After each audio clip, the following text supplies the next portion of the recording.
Hey guys, Trace here, and today in the garden, just going to be giving you a brief update and kind of walk through and show you what's going on. It's been pretty chilly here this last week, so everything's kind of stalled and there's not a whole lot new going on, but I feel like it's been a while since I kind of walked through and showed you everything, so that's what we're going to do. I didn't show it on video, but I started some okra the same way I do everything else, you know, just fill the trays, cap it off. I got a video on that if you're curious, but this time of year the soil's a little too cold to start them, but it gives me kind of a head start, so we'll get okra a little bit sooner this year. And now we will head over to the flower garden. Flowers are well on their way into bloom and looking nice. Like that wildflower mix, it's just kind of a hobnob of everything. It looks real pretty once it all starts blooming.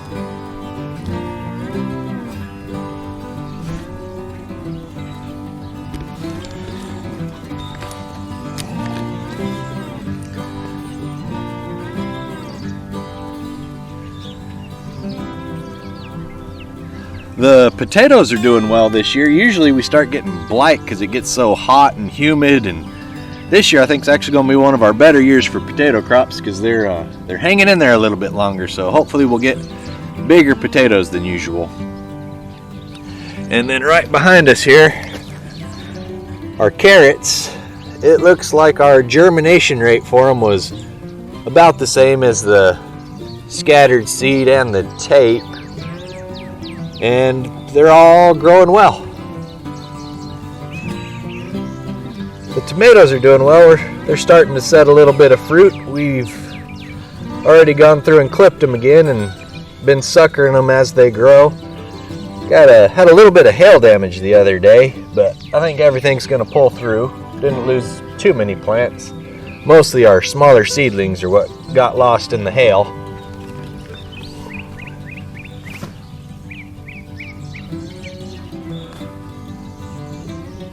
Corn's doing pretty well. We got a good germination rate on it. I never went back and planted the skips, which I should have done, but it's all probably 6 to 8 inches tall and growing well.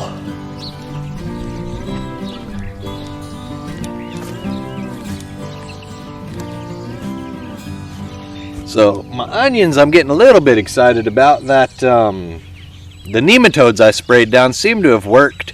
It took a week or two before I finally quit losing onions, and I've still lost 1 or 2 here and there, but it was, for a while I was losing about 20 a night, and it was getting real bad. So they're finally growing because they're not being replanted every day, and it looks like we're going to get some onions this year.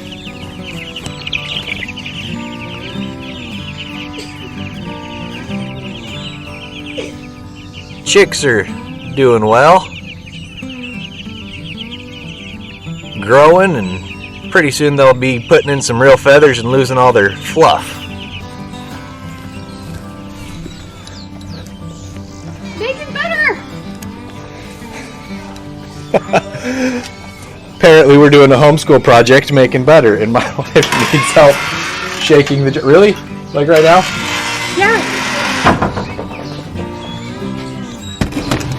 Brief intermission.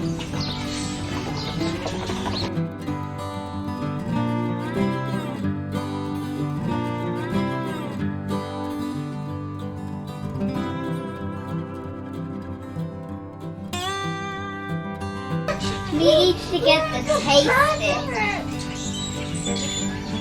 Whoa, It's not there yet. Whipped cream, guys. dying and some aren't. Water and sun.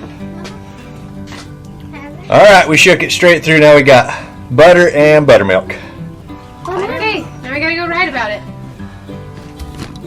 Thank you. Whew. Who knew making butter was such a workout? Okay, so I'm a little winded. I just went and shook some creamed butter for the kids for a homeschool project. They were having trouble getting it past that whipped cream stage. But here's our cabbages. You can see the red's doing much better than the green, but they're just kind of getting to where they're starting to ball up and form some heads, so hopefully we'll get some cabbages before it gets too hot. The Brussels sprouts here. I've never spring grown Brussels sprouts before, but they're growing, and we got the little sprouts at the between the leaf and stem nubs showing up, so that's good. Broccolis. If you look close down in there, you're starting to be able to see the blooms are forming on the broccoli. So we had a lot of transplants with them too, so they're not near as big as they should be, but we're going to get some broccoli out of it, which is nice. Our chard and kohlrabi over there, still just growing away, and right here all our beans, they're just starting to come up. Like I said, that cold snap just stalled everything, so it's a little bit slow, but green beans are coming up. Our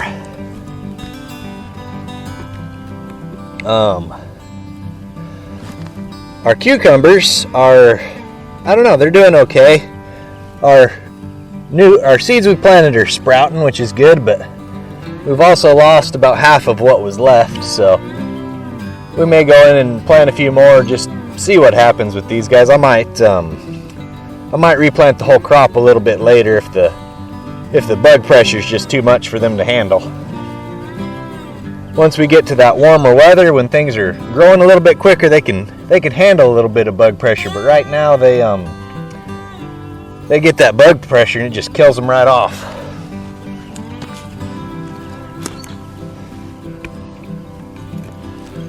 Our peppers, we lost 5 or 6 to grubs, but they're still, you can see they're putting on a tiny bit of new growth. They're well, maybe not growing so much, but they're greening up a little bit because we got them in the ground and out of those seed trays. There's just not enough nutrition in those tiny plugs to maintain these larger plants. But these peppers probably won't start taking off very well until after the weather warms up, because they really hate wet and cold, and that's what it's been all week. So they're surviving, which is about all I can ask for at this point.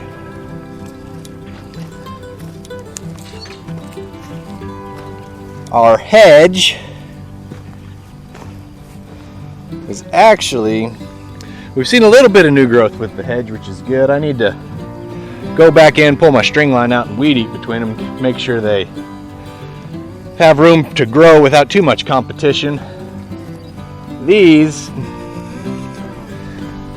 tomatoes here, this is a perfect example of how I was talking about there's not much nutrition in those plug trays. Once the plants get past a certain point, they're not dying. They're not growing, they're not surviving, they're barely surviving. But these plants right here were planted out of the seed trays, I think a week and a half-ish after that first bed of tomatoes I showed you. But these are the same variety of tomatoes that the seeds were started at the exact same time, but these plants were planted out into the garden about a week and a half after the others. So you can see the difference, which is pretty impressive. I haven't even run my strings and started to clip these. They're barely getting to the point where they need that first tomato clip, and I'll probably come in and add that sometime this week just to make sure we don't get a storm that breaks them off.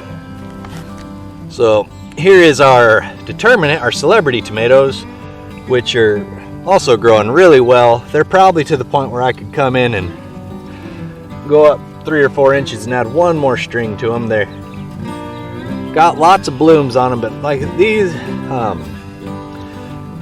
will bloom real heavy all at once. And like I said, that crop of tomatoes comes in really kind of at the same time, over up to maybe a month spread, but the main bunch of them will all ripen at once, which is perfect for making sauce. So our jalapenos here, you can see they're doing about the same as the bell peppers, but the weed pressure is a lot lower. Like I said, this was one of our cardboard beds, and I am very impressed with how much of the native grasses it choked out this year, which I don't think it would have blocked out any kind of Bermuda or Johnson grass or anything, but kind of the stuff that we had growing here, it managed to choke it out. And while we have lots of sprouts from seeds and stuff that have blown in, I can come back and brush over this real quick with a hoe and clean that up, no big deal. So here is a look at our, they're an acorn squash, or I think they're Thelma Sanders or something like that. These are the ones we're growing up the arch trellis, and they're not that tasty of a plant compared to the others, or they can just tolerate the cool a little bit better, because the germination was great on them and they haven't had hardly any bug pressure that I've had to deal with, and they're growing well. They're much further along than any of the other squashes we've planted.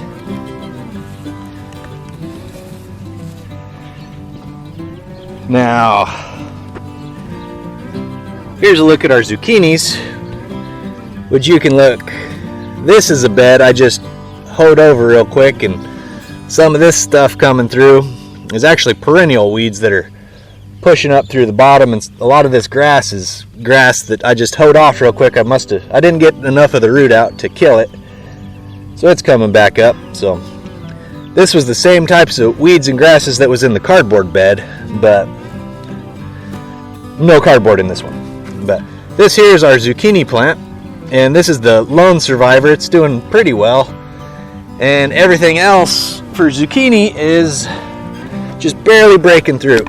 So the zucchini's coming, but it's a little further behind than I'd like it, but it'll all buff out in the wash. Once things warm up, all these late plants that I had to reseed, by the time production comes in, they will be almost caught up, and everything we'll get about the same production.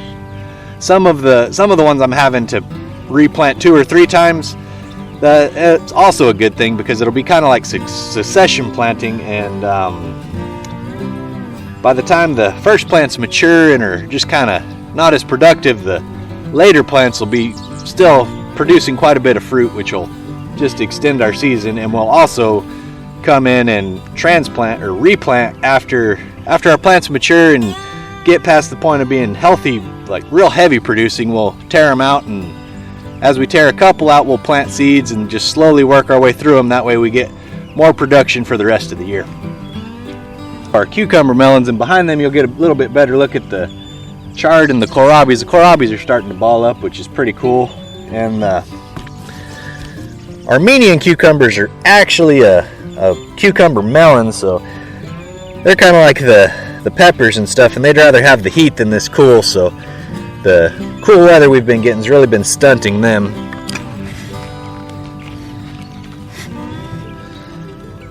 So there's a little look at our kohlrabis starting to ball up some, and once they get to this stage they start growing really fast usually, and we'll be able to start eating on those probably in the next few weeks. I'm gonna go ahead and end right here on the Mexican petunias. These are those same ones we transplanted this winter, and as you can see, they've put on a lot of growth and they're very much ready to be planted out. I just need to get around to it. I think we're gonna plant a row of them down our front fence line. They'll take off like a weed and just fill in everything and make a nice bushy patch of these purple flowers. And down here, Central Texas, I think zone 8B or something like that, where these things last most of the year. We'll get 1 or 2 hard frosts that'll knock them back real hard, but then they sprout right back up on their own.